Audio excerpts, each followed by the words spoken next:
அப்பா என் நம்பிக்கையே நீங்க தான்ப்பா, என் நம்பிக்கை உங்க மேல மட்டும் வைக்கலப்பா, என் நம்பிக்கையே நீங்க தான்ப்பா, நீங்க தான்ப்பா என்னோட நம்பிக்கை அப்படின்னு எந்த மனுஷன் தன்னோட வாழ்க்கையில அத ஏற்றுட்டு அதை அறிக்கை செஞ்சுட்டு அது போல சிந்தித்து வாழ்கிறானோ, அந்த மனுஷனோட வாழ்க்கை நீர்ப்பாய்ச்சலான தோட்டத்தை போல இருக்குமா.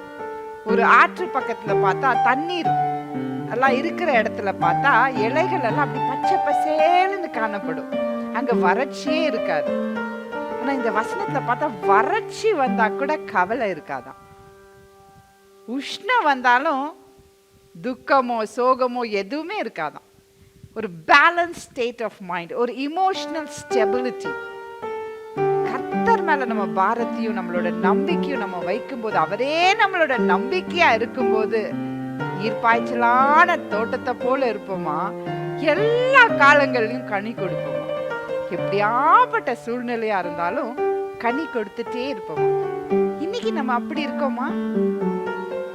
முன்னாடி வசனம், அதாவது எரேமியா 17:5-6 வாசிக்கும் போது, மனுஷன் மேல நம்பிக்கை வைக்கிற மனுஷன் எப்படி இருப்பானா, சபிக்கப்பட்டு இருப்பானா, தன்னோட வாழ்க்கை வனாந்திரம் போல காணப்படுமா. இன்றைய தினத்துல நம்மளோட நம்பிக்கை மனுஷன் மேல வச்சிருக்கோமா, இல்ல கர்த்தர் மேல நம்ம வச்சிருக்கோமா? இன்னைக்கு நான் என்னோட நம்பிக்கை யார் மேல வச்சிருக்கேன்? மனுஷன் மேல வச்சிருக்கேனா, கர்த்தர் மேல வச்சிருக்கேனா? நம்ம ஆராய்ஞ்சு பார்க்கணும். அநேக நேரம் நம்ம வாழ்க்கையில ஒரு பிரச்சனை வந்தா, அவங்க எனக்கு ஆறுதல் சொல்ல மாட்டாங்களா, இவங்க எனக்கு ஆறுதல் சொல்ல மாட்டாங்களா, அவங்க பணம் கொடுக்க மாட்டாங்களா, இவங்க பணம் கொடுக்க மாட்டாங்களா, அந்த தரிசி எனக்கு ஏதாவது தீர்க்க தரிசனம் உரைக்க மாட்டாங்களா அப்படின்னு நம்ம மனுஷங்களை நோக்கியே ஓட கத்துட்டோம். கர்த்தர் நம்ம கிட்ட இருந்து எதிர்பார்க்கறது என்ன தெரியுங்களா?